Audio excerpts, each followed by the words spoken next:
Leçon de géostratégie africaine numéro 72 partie 2 quart. Crise ukrainienne, le grand bluff des sanctions économiques de l'Occident contre la Russie. De Jean-Paul Pougala. Nous sommes le mercredi 2 et jeudi 3 avril 2014, voici le titre des principaux journaux en Occident. Dès le 2 avril, c'est le New York Times qui est le premier à rendre publique la note interne d'un certain Michael F. O'Brien, vice-directeur chargé des relations internationales de la NASA, en ces termes. NASA break most contact with Russia, la NASA coupe tout rapport avec la Russie. Le lendemain 3 avril, ce sont les radios, télévisions et journaux européens qui entrent tous dans la danse. La NASA coupe les ponts avec Moscou en raison de la crise ukrainienne, RTS Info, radio-télévision suisse. La NASA suspend tout contact avec la Russie, Le Monde. La NASA suspend ses contacts avec la Russie, Le Figaro. Cette information symbolise à elle seule tout l'enfumage, tout le bluff des pseudo-sanctions économiques des Occidentaux contre la Russie sur la crise ukrainienne et nous allons immédiatement voir pourquoi. L'oubli sélectif des informations. Tous les journalistes qui donnent cette information omettent de communiquer l'information plus importante survenue à peine 5 jours avant et que cette soi-disant information venait contredire. Nous sommes le 27 mars 2014, devant le Congrès des États-Unis d'Amérique, le numéro 1 de l'Agence spatiale américaine, la NASA, un certain Charles Bolden explique aux députés et sénateurs américains que s'il y a sanctions réciproques entre Russie et USA, ce sont les USA qui auraient le plus à perdre. Il leur explique pourquoi il ne voit vraiment pas comment les États-Unis supporteraient longtemps d'éventuelles sanctions russes contre les Américains sur le plan spatial. En conclusion, selon les dépêches des agences de presse de AP à Reuters, en passant par AFP, devant les membres du Congrès, il confirme sa confiance dans le partenariat spatial avec la Russie, dont les États-Unis dépendent pour transporter leurs astronautes à la Station spatiale internationale, malgré les tensions liées à la crise ukrainienne. Voici l'information donnée par le directeur lui-même et devant le Congrès des États-Unis. Mais pourquoi les journaux occidentaux vont-ils taire cette information pour mettre l'accent plutôt sur une note interne d'un vice-directeur d'une sous-commission? Encore plus inquiétante, pourquoi Michael F. O'Brien peut-il faire un communiqué qui soit en parfaite contradiction avec les déclarations de son chef supérieur 5 jours plus tôt? Voici en détail ce que dit son communiqué. Étant donné la violation par la Russie de la souveraineté et de l'intégrité territoriale de l'Ukraine, jusqu'à nouvel ordre, le gouvernement américain a décidé que tout contact entre la NASA et des représentants du gouvernement russe devait être suspendu, sauf exception expressément définie. L'agence spatiale américaine met fin au voyage de ses employés en Russie ainsi qu'à l'accueil de Russes dans ses bâtiments et également, décrète un gel des contacts par EMI, téléconférence ou visioconférence. Qui a raison dans ce jeu de poker menteur où les deux protagonistes jouent le même rôle de contributeur à la création de la confusion afin de faire perdre l'ignare citoyen dans l'écran de fumée ainsi monté? Au moment où tout ceci se passe, il y a dans l'espace 2 Américains en compagnie de 3 Russes qui volent au-dessus de nos têtes, dans la station spatiale internationale dénommée Institut supérieur de statistique. Depuis la fin des vols du Shuttle en 2011, aujourd'hui, il n'y a que la Russie qui ait les moyens techniques pour amener quelqu'un à bord de cette station. Ce que le directeur de la NASA tentait de faire comprendre aux membres du Congrès était que si la Russie s'énerve, les 2 astronautes américains resteraient bloqués à jamais dans l'espace. Et l'Agence spatiale européenne. Son cas est encore plus lourd que celui des Américains. Parce que pour envoyer un de leurs citoyens dans l'espace, les Européens se donnent des coups de pied entre eux. Et la Russie se sucre sur leur dos. Elle taxe ainsi le billet pour se rendre dans la Station spatiale internationale Institut supérieur de statistique à tout citoyen non russe à presque 71 millions de dollars, soit 53 millions d'euros pour un aller et retour. Et les places sont limitées bien sûr. En cas de vraie sanction contre la Russie, cette dernière pourrait tout simplement rembourser au pays occidental concerné le prix du billet retour et lui demander de se débrouiller pour faire revenir son astronaute sur Terre. On peut dès lors imaginer l'effet dévastateur sur l'opinion publique occidentale contre leurs propres dirigeants politiques qui auraient contribué à laisser mourir dans l'espace leurs astronautes. Ce n'est pas de la pure fiction, c'est le plan B que Moscou a préparé en réponse aux Occidentaux s'ils devaient dépasser la ligne rouge. Pour le savoir, il suffit d'écouter le vice-premier ministre russe Dmitri Rogozin après la première vague de sanctions le 28 avril. Voici ce qu'il déclare le lendemain sur l'agence russe d'information Interfax: s'ils veulent frapper le secteur russe des fusées, ils vont automatiquement, par rebond, exposer leurs cosmonautes de la Station spatiale internationale. Honnêtement, ils commencent à nous taper sur les nerfs avec leurs sanctions, et ne comprennent même pas qu'elles vont leur revenir en boomerang. Et selon l'agence ITAR-TASS, voici ce qu'il ajoute sur son compte tweeté: les États-Unis ont décrété des sanctions contre notre industrie spatiale. Mais nous les avons prévenus que nous répondrons à une déclaration par une déclaration, et à une action par une action. Les Américains n'ont qu'à envoyer leurs astronautes sur la Station spatiale internationale, Institut supérieur de statistique, avec un trampoline. Les deux astronautes américains sont Rick Mastracchio et Steve Swanson. Leur retour sur Terre est prévu pour le mois d'octobre 2014. À moins qu'entre-temps, la situation ne s'envenime entre les deux pays et que les Russes décident tout simplement de les laisser mourir dans l'espace. Le président américain Barack Obama aurait dû suivre les conseils d'un dicton populaire du côté de Akonolinga au Cameroun qui récite: si tu tiens à entrer dans une bagarre, rentre d'abord chez toi déposer le panier d'œufs que tu portes sur ta tête. Avant de faire des déclarations fracassantes de sanctions contre la Russie, il aurait d'abord dû faire descendre sur Terre ses astronautes. La Station spatiale internationale ou l'International Space Station, Institut supérieur de statistique, est un investissement total d'environ 150 milliards de dollars, cotisé par plusieurs pays du monde. Mais il est de fait géré par la Russie, puisqu'elle seule peut y faire arriver des personnes, avec ses moyens techniques. Pour faire arriver les ravitaillements, pour réduire la dépendance du cargo Progress russe, le gouvernement américain a conclu des accords chiffrés en milliards de dollars pour acheminer seulement 40 tonnes de cargo, et ce, avec deux entreprises américaines. Il s'agit notamment de l'entreprise Orbital Science pour 1,9 milliard de dollars, 8 voyages pour livrer 20 tonnes de frais, et la SpaceX pour 1,6 milliard de dollars, 12 voyages pour acheminer 20 tonnes de frais. Voilà pourquoi, sans les Russes, le programme spatial américain est une aventure plutôt ruineuse, sans résultat probant. Et le communiqué du 2 avril 2014 de la NASA annonçant la rupture de toute collaboration avec la Russie à cause de la crise ukrainienne est un véritable bluff. Car tout au moins dans ce domaine, ce sont les Américains qui ont besoin des Russes et non l'inverse. Il y a par exemple en permanence 2 navettes russes Soyouz à la station spatiale pour évacuer ses occupants en cas d'imprévu ou d'incident, incendie, manque d'oxygène, délestage électrique prolongé, etc. Or, sur chaque navette, il n'y a que 3 places. Et en cas d'incident, comme le veut la règle, les Russes sont les premiers à prendre place et Moscou décide ensuite du sort des occupants restants, entre Européens et Américains qui sauvaient et qui sacrifiaient. Ce n'est pas tout. Dans le secteur du lancement et du placement en orbite terrestre des satellites artificiels de communication, qu'ils soient militaires ou civils, les États-Unis dépendent de la Russie.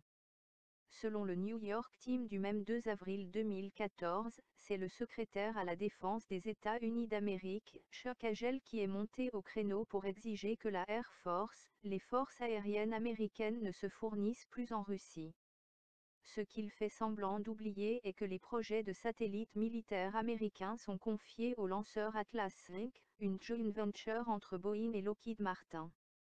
Et ces deux entreprises, depuis des années, utilisent pour leurs lanceurs les moteurs de fabrication russes, notamment la fameuse RD-180 qui bat tous les records de lancement sans incident, dû à une défaillance de moteur. Dire à Boeing ou à Lockheed Martin de se passer de moteurs russes signifie leur demander de démarrer en 2014 des recherches pour de nouveaux moteurs devant équiper leurs lanceurs. Temps nécessaire, 10 ans au moins pour sortir les premiers moteurs. C'est purement et simplement du n'importe quoi, de la bêtise stratégique. Mais pourquoi cette haine subite contre la Russie ? Est-ce pour l'amour de l'Ukraine? J'en doute. De la démocratie en Amérique. Pour bien comprendre la suite des événements qui vont se succéder en Ukraine ces derniers mois, il est peut-être important de revenir en 1835 pour lire la page 438 d'un livre qui sert aujourd'hui de référence pour comprendre la politique des États-Unis. Voici ce qu'Alexis de Tocqueville écrit dans le tome 1 de son livre, De la démocratie aux États-Unis. Il y a aujourd'hui sur la Terre deux grands peuples qui, partis de points différents, semblent s'avancer vers le même but, ce sont les Russes et les Anglo-Américains. Tous deux ont grandi dans l'obscurité, et tandis que les regards des hommes étaient occupés ailleurs, ils se sont placés tout à coup au premier rang des nations, et le monde a appris presque en même temps leur naissance et leur grandeur. Tous les autres peuples paraissent avoir atteint à peu près les limites qu'a tracées la nature, et n'avoir plus qu'à conserver, mais eux sont en croissance, tous les autres sont arrêtés ou n'avancent qu'avec 1000 efforts, eux seuls marchent d'un pas aisé et rapide dans une carrière dont ils ne sauraient encore apercevoir la borne. Pour atteindre son but, le premier s'en repose sur l'intérêt personnel, et laisse agir, sans les diriger, la force et la raison des individus. Le second concentre en quelque sorte dans un homme toute la puissance de la société. Leur point de départ est différent, leurs voies sont diverses, néanmoins, chacun d'eux semble appelé par un dessein secret de la Providence à tenir un jour dans ses mains les destinées de la moitié du monde. Lorsque nous analysons les événements de l'Ukraine, on peut dire que des deux principaux protagonistes, les États-Unis semblent ceux qui agissent avec le plus grand amateurisme, dans la plus grande médiocrité. Menacé de sanctions, M. Poutine, qui est acclamé par son peuple à près de 80% de popularité pour avoir annexé la Crimée, en espérant qu'il va trembler comme on le ferait pour un petit garçon de la maternelle et pour le moins naïf, pour ne pas dire idiot. Mais pourquoi ? Selon les analyses et les conséquentes prévisions faites par Tocqueville, la démocratie américaine est affaiblie par l'absence totale de liberté intellectuelle à cause de ce qu'il appelle le despotisme populaire et la tyrannie de la majorité. Il dit que dans ce pays, ce sont les ignares qui jugent les sages. On comprend dès lors que l'amateurisme américain sur les questions de politique internationale n'est pas dû au manque d'intelligence de ses stratèges, mais plutôt à la nécessité de complaire et se soumettre à cette tyrannie de la majorité, à ce peuple ignare qui ne sait même pas où sont ses propres intérêts. C'est dans ce contexte que le président Obama doit annoncer, menacer des sanctions économiques contre la Russie, lorsque tout le monde sait que ces sanctions ne pourront jamais être mises en pratique sans au préalable punir les opérateurs économiques américains. Ceci est valable pour les États-Unis, mais aussi pour tous ses alliés.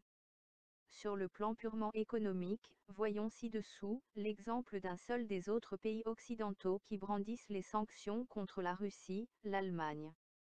En Allemagne, les politiciens européens sont de véritables inconscients. Ce n'est pas moi qui le dis, c'est ce que pense et dit très haut tout ce qui compte dans l'économie en Allemagne, notamment les milieux industriels, chimiques, automobiles et bancaires à propos des déclarations des uns et des autres dirigeants européens durant la crise ukrainienne. Dans un article du quotidien économique français, La Tribune, du 13 mars dernier avec le titre évocateur « Les patrons allemands peu enthousiastes pour sanctionner la Russie », le journaliste Romaric Gaudin nous raconte comment pratiquement tous les patrons allemands sont montés au créneau pour défendre Vladimir Poutine et sa décision d'annexer la Crimée. Et pour ne pas froisser le maître américain, ce soutien ne fera jamais la une des journaux allemands qui tous à l'unisson ont condamné le méchant Vladimir et manifesté leur soutien aux manifestants de Euromaïdan à Kiev, qui entreront dans l'histoire pour avoir réussi la révolution la plus idiote, ayant porté à faire cadeau à l'ennemi qu'on voulait humilier, la Russie, d'une région avec la superficie de la Belgique. Il y a cependant eu des exceptions pour braver l'unanimisme alignement de la presse allemande derrière le président Obama. Il s'agit du quotidien Handelsblatt, l'organe d'expression du patronat allemand. Dans son éditorial du 13 mars, c'est le directeur de publication en personne, un certain Gabor Steingart, qui s'est exprimé pour dénoncer les Occidentaux dans la comparaison faite par Hillary Clinton entre Vladimir Poutine et Hitler. Il va plus loin, il renvoie à l'expéditeur les accusations faites par les Occidentaux contre Poutine d'expansionnisme. Il répond à l'ancien vice de McCain aux présidentielles américaines de 2008, Sarah Palin, qui avait jugé Obama trop mou dans le dossier ukrainien et suggéré qu'il fallait un dur pour bloquer un autre dur. Monsieur Steingart tourne en complète dérision ce qu'il appelle la politique bavarde de « pitbull » des Occidentaux. Mais à ce stade, il y a quand même quelque chose qui nous intrigue. Pourquoi diable les patrons allemands doivent-ils soutenir Vladimir Poutine à ce point, allant jusqu'à se moquer de leurs politiciens? Ces patrons allemands sont allés jusqu'à déposer sur la table de la chancellerie Merkel le résultat d'un sondage qui dit que le peuple allemand est à 69% derrière Vladimir Poutine et contre les sanctions. C'est ce qui va pousser le vice-chancelier Sigmar Gabriel à tenter de calmer la grogne des industriels allemands avec des promesses qui sonnent à l'opposé du communiqué final que Bruxelles publiera pour confirmer les sanctions contre des personnalités russes. En ces termes, l'Allemagne ferait tout pour éviter de nouveaux trains de sanctions contre la Russie. La raison de cet attentisme est plus simple que ce qu'on pourrait imaginer, un simple bon sens. Les Allemands ont renoncé depuis à l'énergie nucléaire. Ils ont donc besoin pour produire leur électricité dite thermique, de beaucoup d'énergie d'origine fossile, et c'est le gaz qui se taille la part du lion.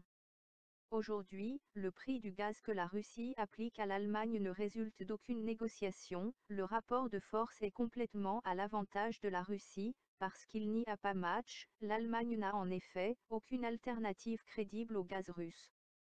Et ça, les Russes le savent. Ainsi, quel que soit le prix que les Russes imposeraient, les Allemands seraient obligés de le payer sans broncher. Mais la Russie n'en abuse pas. Pour accompagner la compétitivité allemande, la Russie maintient un prix du gaz suffisamment correct pour que ses entreprises tournent au maximum pour satisfaire toujours plus de clients et donc d'avoir toujours plus besoin de gaz russe.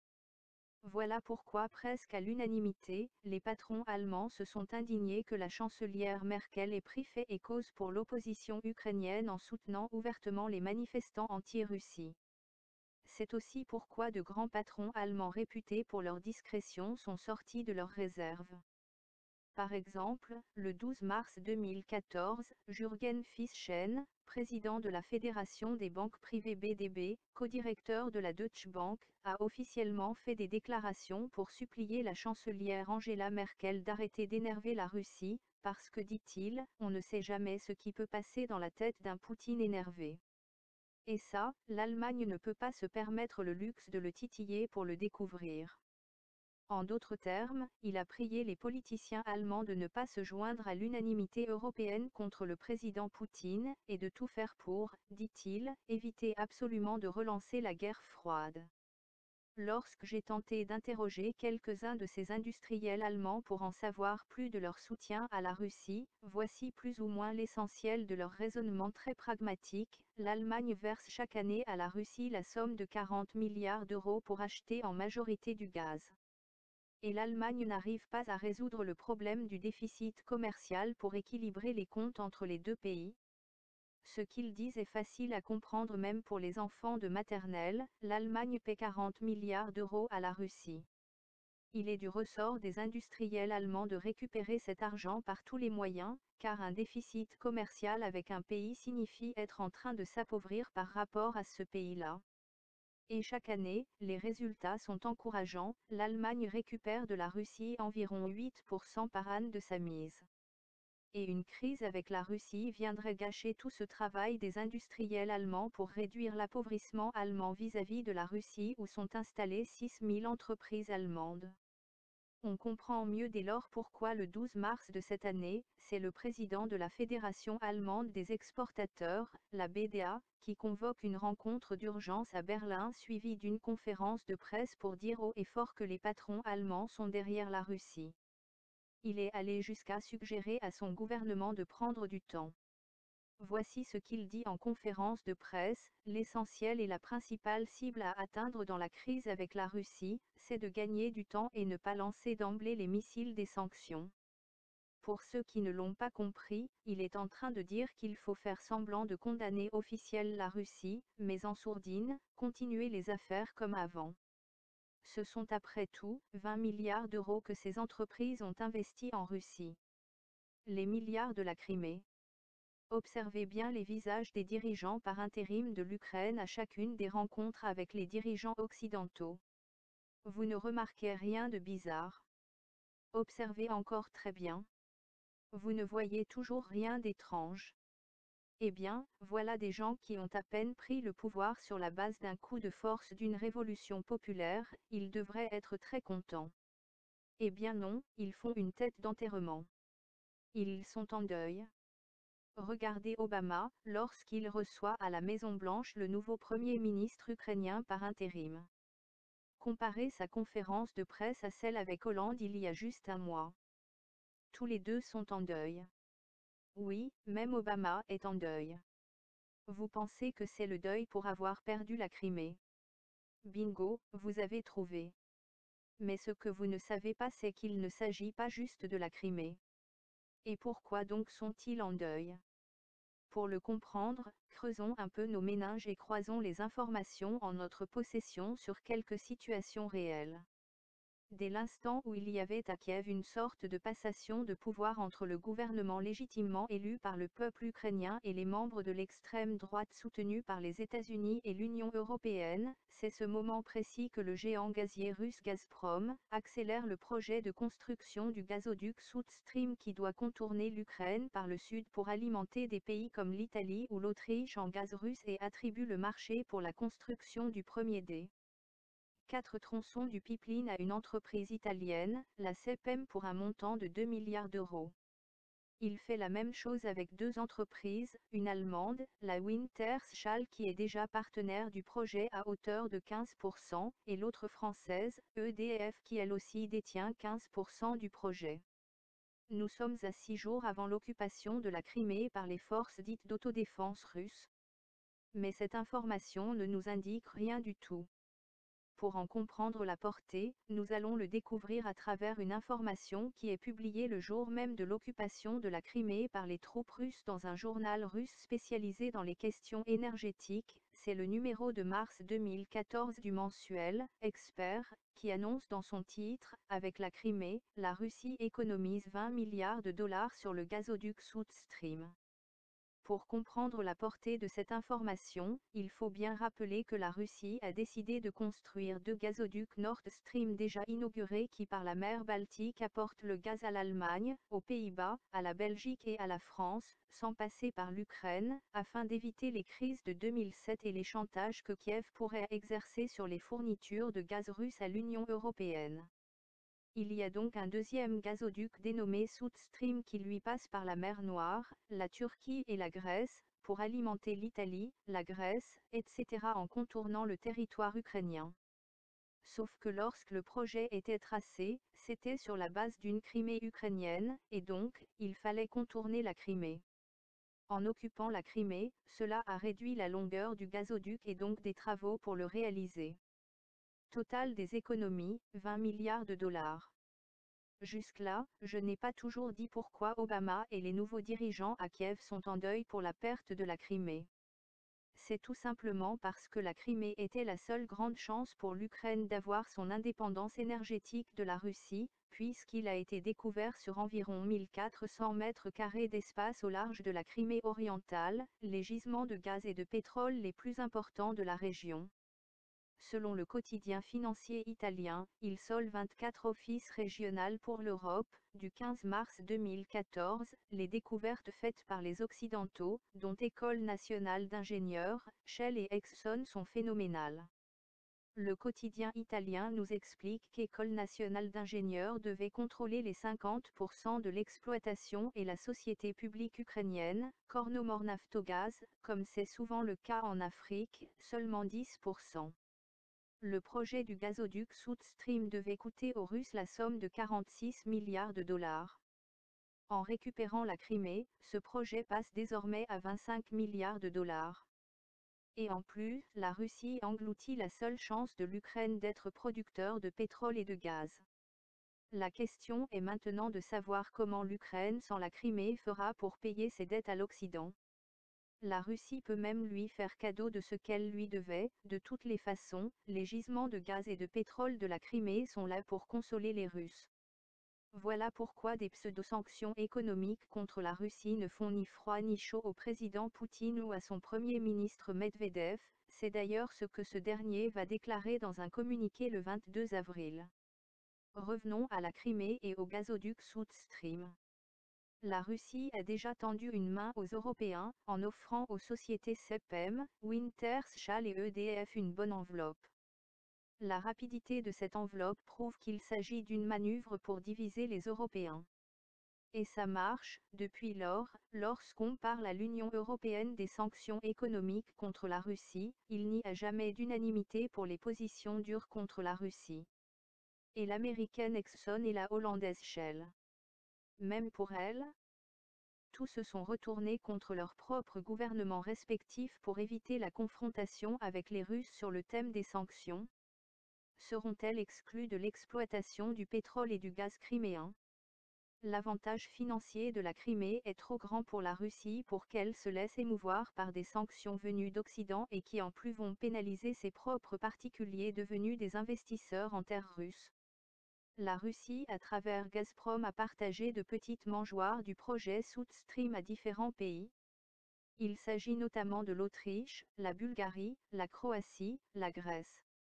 Des pays qui tous, en sourdine, subissent les foudres de la Commission européenne, qui se justifie ainsi. Sous sa forme actuelle, le gazoduc South Stream ne pourra fonctionner sur le territoire de l'Union européenne. Pour la Commission, voici les 3 raisons pour ne pas y aller: absence de séparation entre production et transmission, monopole sur le transport et opacité de la structure tarifaire. Conclusion partielle. La moindre sanction de l'Occident contre la Russie est une arme à double tranchant qui fera plus de dégâts en Occident qu'en Russie, État-continent de 17 millions de kilomètres carrés qui peut tranquillement vivre en complète autarcie en se coupant du monde sans en souffrir outre mesure. Mieux, nous vivons au XXe siècle et non plus au XXe. Les sanctions économiques n'ont plus qu'une valeur symbolique parce que la marchandise que vous refusez de livrer à un pays est très vite remplacée par un autre. Et sur ce point, les Chinois ne se font pas prier pour remplacer les pays qui appliquent les sanctions. On l'a vu en Iran, on l'a aussi vu en Corée du Nord, qui malgré les sanctions occidentales, ne manque de rien. On l'a aussi au Zimbabwe où on oublie presque qu'il existe un embargo économique européen contre ce pays, parce que là-bas, même les vols quotidiens à destination de Londres ont été remplacés par des vols quotidiens de Harare pour Pékin. En suivant la stratégie chinoise en Occident, la Russie est en train de mettre la main sur tous les fleurons de l'économie occidentale, parce qu'ils ont le cash, beaucoup de cash. La Russie a une stratégie bien précise: contrôler ou acheter à la bourse toutes les entreprises qui opèrent en Russie dans des domaines stratégiques. Ainsi, la British Petroleum a été achetée par les Russes à 55 milliards de dollars, c'est-à-dire 27 500 milliards de francs communauté financière africaine. La société française de transport GFCO est aujourd'hui détenue à 100% par une entreprise russe de chemin de fer. En Italie, c'est Pirelli qui se fait engloutir par les milliards russes. Dans un cas ou dans l'autre, les Russes ne sont pas les Africains. Ils savent où sont leurs intérêts et savent les défendre. La moindre sanction contre elle met 2 fois à genoux ceux qui imposent ces sanctions. Quelle leçon pour l'Afrique? Lorsque le 2 mai 2014, environ 49 Ukrainiens appelés par les Occidentaux, pro-russes, et appelés par les Russes, partisans du fédéralisme ukrainien, sont brûlés vifs dans un immeuble appartenant à un syndicat à Odessa dans le sud de l'Ukraine, par les pro-occidentaux ou par les partisans de l'unionisme, les réactions des uns et des autres ont fait comprendre clairement qu'en Ukraine se joue encore une partie de la guerre froide entre les États-Unis d'Amérique et la Russie, mais avec des acteurs interposés. Les Américains se savent d'avoir encore une fois été piégés par les Russes dans la fameuse conférence de Genève du 17 avril 2014. Les Américains croyaient avoir eux-mêmes eu les Russes en les faisant asseoir pour la première fois sur une table de négociation avec ceux que l'administration Poutine appelle les extrémistes qui ont pris illégalement le pouvoir à Kiev. Les Américains vont découvrir seulement après la rencontre qu'au fond, ils venaient de valider l'annexion de la Crimée par la Russie, puisque tout sera débattu à Genève, mais aucune trace de la Crimée, officialisant de fait l'acceptation américaine de l'annexion de la Crimée par la Russie. C'est cette prise de conscience qui va frustrer Washington, qui va alors mettre la pression sur ces personnes au pouvoir à Kiev pour lancer l'attaque des blindés contre les séparatistes à l'est de l'Ukraine. C'est en effet le même Obama qui avait demandé et obtenu une résolution du Conseil de sécurité des Nations Unies en mars 2011 pour aller protéger les habitants Benghazi en Libye parce que, disait-il, Kadhafi est en train de tirer sur son propre peuple.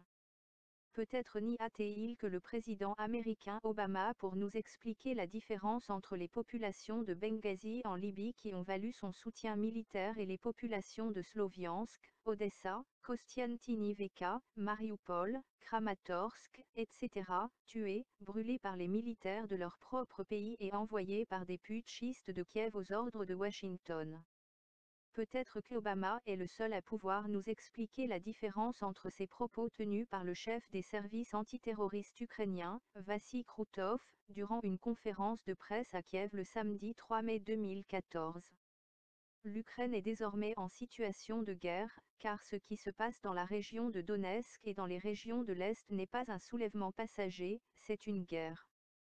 Et les propos du guide libyen Kadhafi en février 2011, disant ceci. Ce qui se passe à Benghazi n'est pas un soulèvement populaire des habitants mécontents, ce sont des terroristes d'Al-Qaïda venus de l'étranger pour nous déclarer la guerre. Et à Benghazi, c'est la guerre. Qu'importe, Obama peut choisir à géométrie variable, le camp des bons et décréter l'autre comme des méchants à combattre, en fonction des intérêts américains du moment. Mais j'ai peur que cette fois-ci, le président américain ne soit même pas en mesure de savoir pourquoi il soutient le chaos en Ukraine et pire, qu'il soit lui-même incapable de dire en quoi des morts dans l'Est et le Sud de l'Ukraine peuvent servir les intérêts américains. Ou bien tous ces morts ne servent-ils que pour mesurer ses muscles à l'ennemi de toujours, la Russie. Aujourd'hui la République du Sud-Soudan créée par Obama est à feu et à sang, alors que ce dernier, avec l'aide habituelle de la Cour pénale raciste internationale avait décrété que les méchants se trouvaient à Khartoum, leur plus grosse faute étant celle d'avoir des accords stratégiques avec la Chine et écarter les entreprises américaines dans l'exploitation de son sous-sol. L'ambassade américaine dans la capitale du Sud-Soudan s'est ouverte le jour même de la date d'indépendance afin de faire profiter au Sud-Soudan des miracles que procure la démocratie.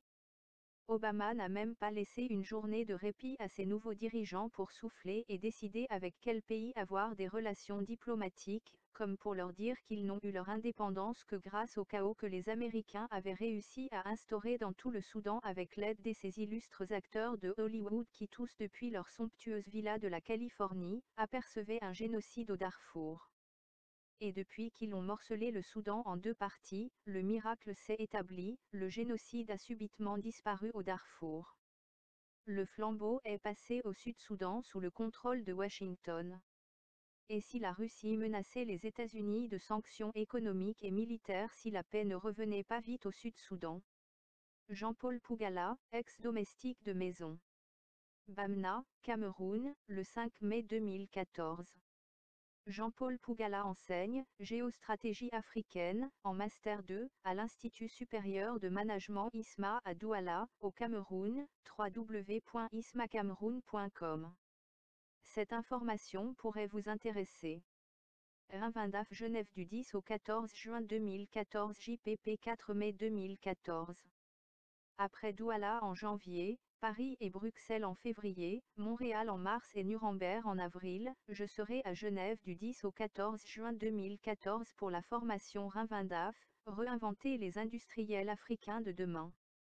En 5 jours, avec mes collaborateurs, nous essayerons de transmettre à un nombre limité d'Africains, les instruments et les connaissances appropriées pour créer, inventer, sécuriser et défendre les intérêts africains dans le secteur stratégique de l'industrie.